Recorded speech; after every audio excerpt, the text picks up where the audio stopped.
पे जाने के लिए फिर छोटा हो जाना है। हनुमान जी पहले भी छोटे हुए, फिर अब यहाँ पर डट के मत नहीं मैं तो ऐसा, अरे नहीं, बस चले जाओ। एक बार घुस गए तो फिर बड़ा बनो, बिना अंदर जाए मत घुसिए। बाहर से दिखा दिए हमारा रुतबा तो अंदर नहीं आने दिया जाएगा। एक बार अंदर जाइए, फिर अपना विशाल रूप प्रकट कीजिए कि आपका रुतबा क्या है, क्या आपका स्वरूप है। और जब आपने अंदर प्रवेश किया लंका के, और लंका में जब हनुमान जी पहुंच गए तो सबसे पहले कौन आया है, कहां गए हनुमान जी? विभीषण से मुलाकात हुई, विभीषण जी के पास गए। और ऐसा कोई आपको मिलेगा आप किसी कॉलेज में जो आपके समान आपके हृदय को जानने वाला होगा, जो दोनों राम को जानने वाले, अच्छे मार्ग को चलने वाले होंगे, और वो आपको सही रास्ता बताएगा। वो बताएगा सीता माता का पता, और सीता माता क्या है? आपकी साधना, जिस तक पहुंचना था, सक्सेस, यही सीता माता है। उस सीता माता तक पहुंचना ही आपका सक्सेस है। एसेंस को, उस एसेंस को प्राप्त करना ही आपकी सक्सेस है। और जैसे आप सीता माता के करीब पहुंचेंगे, आप देखेंगे उस सक्सेस को घेरे हुए कई सारी राक्षसियां खड़ी होंगी, और वो सक्सेस आपका इंतजार कर रही होगी कि आप वहां पे आके अपना परिचय दीजिए। और जब आप उस सक्सेस को प्राप्त करने जाएंगे, आप उस डिग्री को प्राप्त करने जाएंगे, तो डिग्री भी आपसे पूछेगी क्या तुम मुझे लेने के लायक हो? ये होता है सिर्फ इसलिए नहीं कि आपने कोई डिग्री प्राप्त कर दिया, आपका कैरेक्टर ही ऐसा नहीं है। अरे आपके ज्ञान को आपके किरदार में दिखना चाहिए।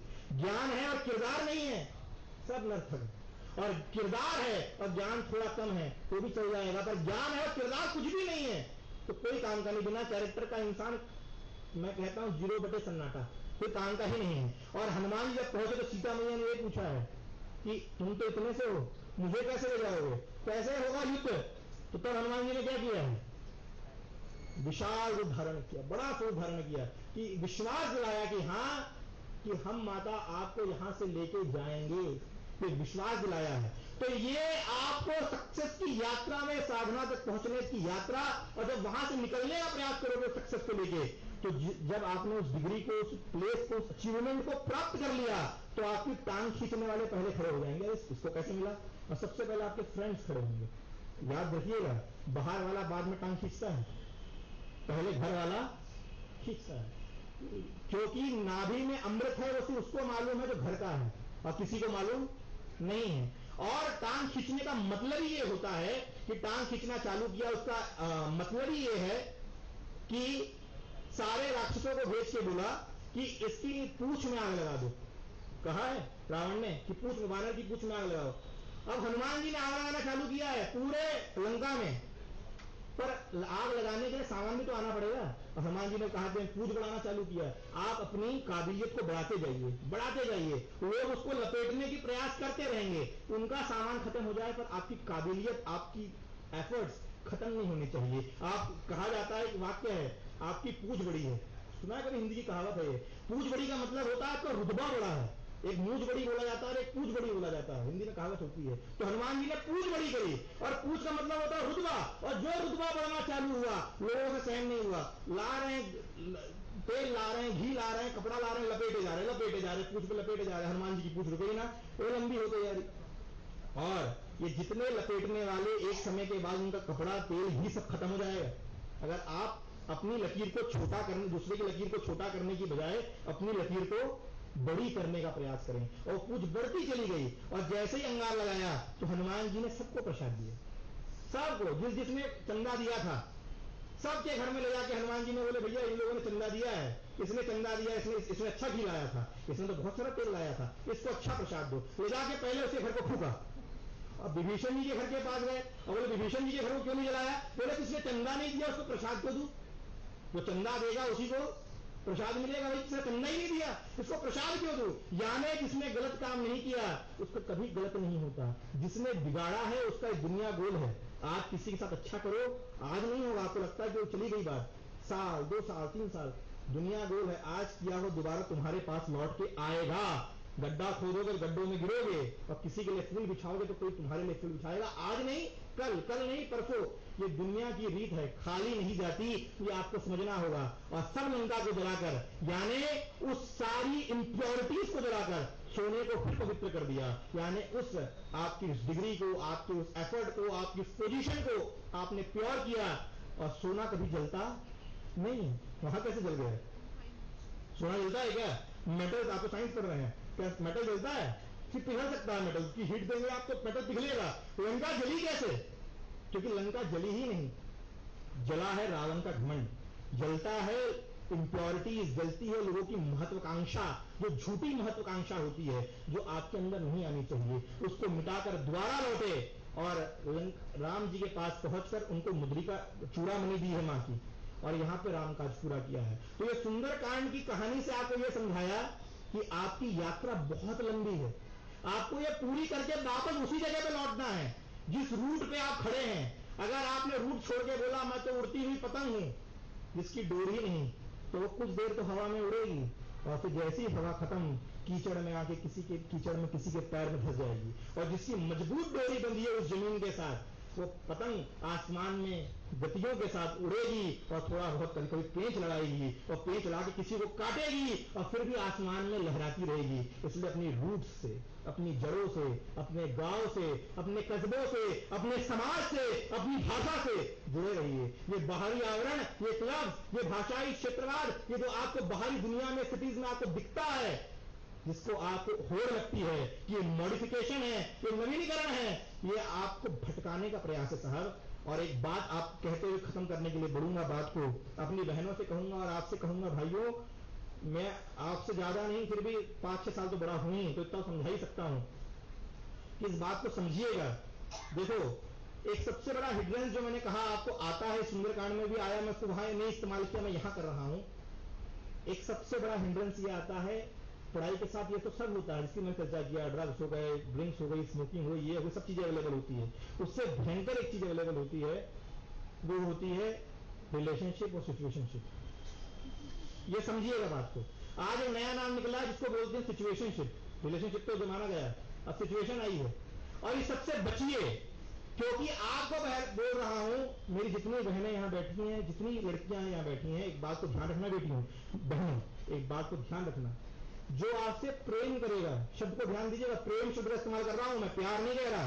ये प्यार मोहब्बत जो है वो पिक्चरों वाला खेल है, जो मैं प्रेम शब्द बोल रहा हूं। जो प्रेम करेगा वो तुम्हारे दुपट्टे से तुम्हारा सिर ढाकेगा, ना कि उस दुपट्टे कंधे से हटाएगा।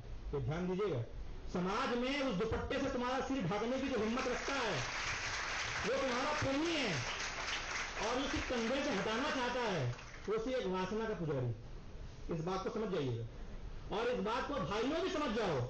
जो लड़की तुम्हारे साथ प्रेम करती है, अरे वो लड़के तो बोलो तो लड़कियों के बारे में बोलोगे क्या, हमको भी तो सुनाओ भाई, तुम्हारी पार्टी ही ले रहा हूं मैं। तो ये है कि लड़कों के लिए कहूंगा, तुमको लगता है कोई लड़की मुझसे प्रेम करती है तो वो इंतजार करेगी तुम्हारे आगे बढ़ने का, तुम्हारे सक्सेस करने का। ये नहीं कहेगी शादी करो, शादी करो, शादी करो, डीपी प्रोफाइल पे मेरे साथ डीपी लगाओ, चलो स्टेटस डालो, ये करो, ये करो, वो करो। ये करने वाले कभी भी कुछ नहीं हो सकते। आपको जो लेके चल रहा है, आपको विश्वास दिलाए कि दोनों आपस में, कि हम दोनों पढ़ेंगे और तब तक हम लोग अपना एक अच्छा सेटअप बनाएंगे, एक अच्छी जॉब पे पहुंचेंगे, एक अच्छा एजुकेशन प्राप्त करेंगे और घर परिवार की सहमति के साथ विवाह के जीवन में प्रवेश करेंगे। क्योंकि बेटा विवाह का जीवन बहुत बड़ा है, ये खेल कूद हंसी मजाक का जीवन नहीं है। यहाँ पे 2 दिन की रिलेशनशिप, 4 दिन की चांदनी, फिर अंधेरी रात, यही है और कुछ नहीं है। दिखती है मीठा मीठा, मीठा मीठा जब तक कड़वा कड़वा छू छू। एक बार बस शादी कर लो, फिर आपको दिखने वाला कुछ नहीं है। तो ऐसे मेरे बड़े वाले मुझे बता, मेरी भी नहीं हुई, पर बता रहा हूं तो ऐसा कुछ नहीं होता। और इस अंधेरी रात से बचिए, तभी आपके साथ जीवन में थोड़ा प्रगतिशीलता आएगी, ऐसा मेरा मानना है। और आपसे अंत में इतना कहूंगा कि आपको आपकी लाइफ में आगे बढ़ना है तो एक सबसे बड़ा हिंड्रेंस ये है, यहां पे बचिए। और मैं ये नहीं कहूंगा कि आप बिल्कुल ही एकदम बैरागी बन जाइए कि कुछ मत कीजिए, ये मत कीजिए। अरे कॉलेज लाइफ है, सब धीरे धीरे आप कल्चरल एक्टिविटी कीजिए, घूमिए फिरिए, दोस्त भाई सहेला सहेली सब कीजिए, आपको जो धंधा है आपका। पर तो सहेला सहेली बनाते हुए ये थोड़ा ध्यान रखिए कि ये प्रैक्टिकल है क्या, ये चीजें यथार्थ है क्या, इसका कोई गंतव्य है क्या, कोई इसके कुछ है क्या। और नहीं तो मात्र घूमने के लिए, और वो कुछ मेरी नीड्स पूरी कर दे रहा है, वो मेरा कुछ पूरी कर दे रहा है, ये सिर्फ छोटी मोटी नीड्स के चक्कर में अगर चरित्र को बोलोगे तो बेटा पैसा तो आ जाएगा, संपत्ति तो आ जाएगी, सब कमा लोगे, चरित्र डूबा तो फिर पूरा जीवन नहीं कमा पाओगे। इसलिए चरित्र को बचाओ, ये चरित्र बहुत महंगी चीज है।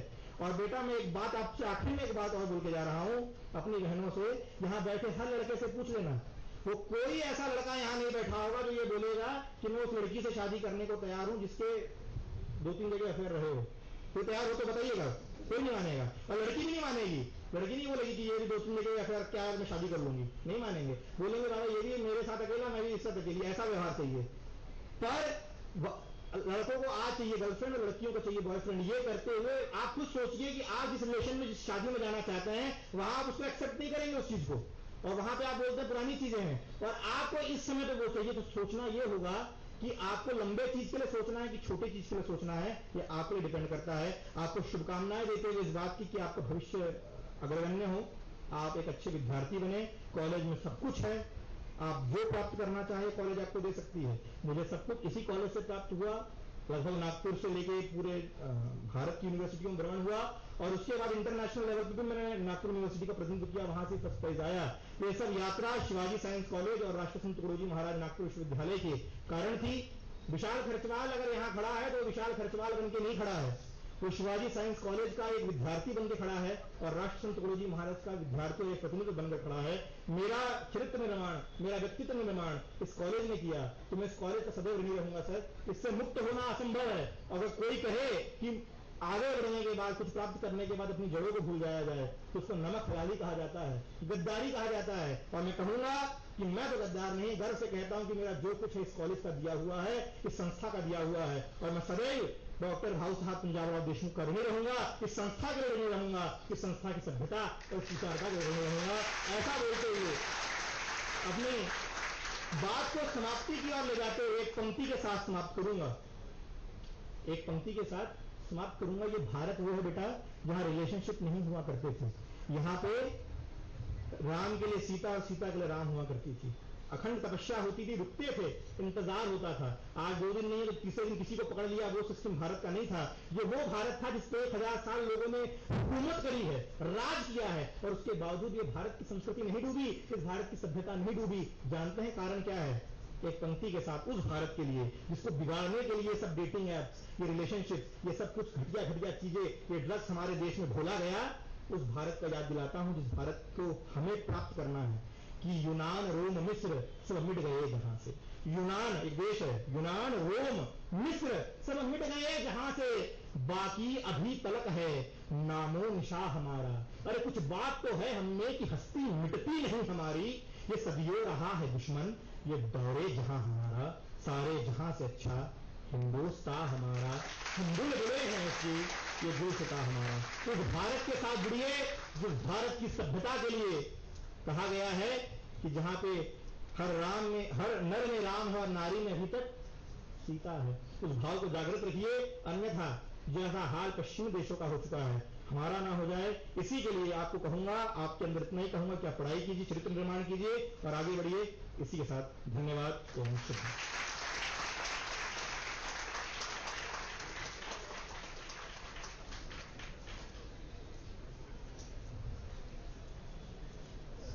किसी को कोई सवाल है क्या? कुछ पूछना है किसी को? मुझे बताया गया है कि 2 मिनट का कुछ क्वेश्चन आंसर कराऊंगा, कुछ ऐसा करके। हेलो, डरो मत बेटा, तुम्हारे साथ का ही हूँ, कोई बाहर का नहीं हूँ। अगर पूछना हो तो कुछ पूछ सकते हो, कुछ क्वेश्चन के रिलेटेड हो तो। किसी इच्छा है? हेलो, गुड मॉर्निंग सर, मैं Prithvi Chandel from mathematics department. Sir सभी जानते हैं कि आज की सक्सेस के लिए, कल के सक्सेस के लिए सैक्रिफाइस बहुत जरूरी होता है। तो सर आपके पॉइंट ऑफ व्यू से सैक्रिफाइस क्या है? सैक्रिफाइस यानी त्याग, और सैक्रिफाइस करने से मैं मानता हूं कि त्याग करना आवश्यक है कोई चीज को प्राप्त करने के लिए। आप कुछ भी काम करने निकलेंगे, अगर आप में त्याग करने की हैबिट नहीं है, अगर आप पढ़ाई करने बैठे आप मोबाइल का त्याग नहीं कर पा रहे हैं, आप आपके फ्रेंड सर्कल का कुछ समय के लिए त्याग नहीं कर पा रहे हैं, आपकी सराउंडिंग की जो आपको हिंड्रेंस दे रहे हैं आप उसका सेक्रीफाइस नहीं कर पा रहे हैं, तो मुझे नहीं लगता आप सक्सेस को प्राप्त कर पाएंगे। साधना का पहला ही चरण है कि कुछ चीजों को छोड़ना और कुछ चीजों को प्राप्त करना। दोनों हाथ भरे नहीं रह सकते, कुछ को छोड़ा जाएगा तो कुछ को पकड़ा जाएगा। Thank you.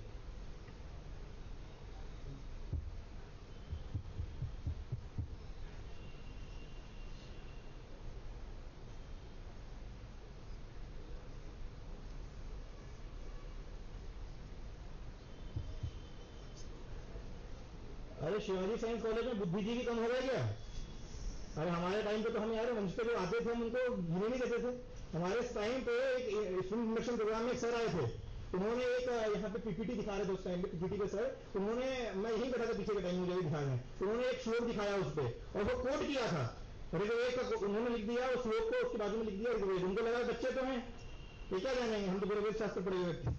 अब बैठे हमारे सामने उन्होंने पंचतंत्र की कहानी होती है, संस्कृत में है सर, वो विष्णु शर्मा जी के द्वारा लिखी हुई है, उस पंचतंत्र की एक कहानी का श्लोक उन्होंने वहां लिख दिया और श्लोक को लिख दिया वेद का भाग है। जैसे कोई लिख दे छोटी सी कोई अपने हिसाब से कोई छोटा कानून बनाए और बाजू में लिख दे इंडियन कॉन्स्टिट्यूशन आईपीसी, तो जूते पड़ जाएंगे, गलत माना जाएगा। उन्होंने लिख दिया कि सीधा वेद की बात लिख दी, ऋग्वेद लिख दिया बाजू में, और वेद कहना मतलब हो जाता है हिंदुइज्म का सबसे टॉपमोस्ट ग्रंथ, उससे तुलना कर दी एक सामान्य से श्लोक की, जो कहानी का श्लोक है, उसका शास्त्र से कोई लेना देना नहीं है। मैं खड़ा हो गया, मैंने तो उठ के पूछ लिया, बोला सर ऐसे कैसे, प्रूफ कीजिए। उनको आधा घंटा लगा मेरे को समझाने में, उसको हार मान के गए। तो आप मेरे को क्यों नहीं हार बनवा रहे हो, कुछ तो पूछो। यानी आपसे संतुष्ट हो गए मेरी बात से, ऐसा मान लो, मान लो, तो मानने के लिए कुछ सबूत तो दो। हाँ चलिए, धन्यवाद।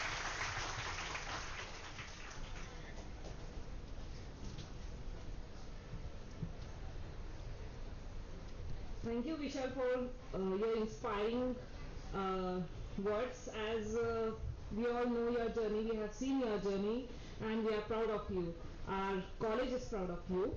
And I hope all the students truly inspired and got their practical guidance for their future. As a token of our deep respect and gratitude, we now honor our esteemed guest with short shrivel and a memento. May I request Dr. O.S. Deshmukh sir to kindly do the honors.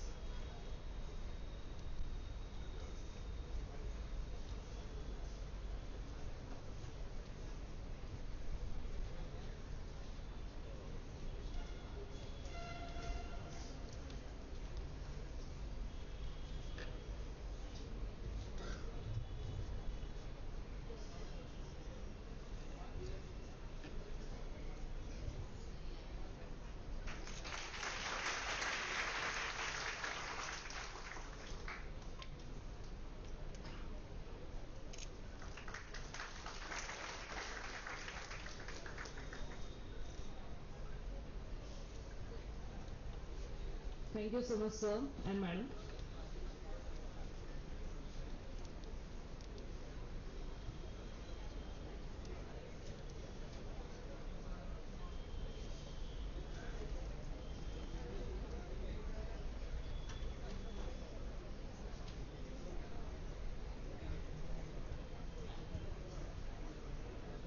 Now I invite Dr. Kenikar madam for vote of thanks.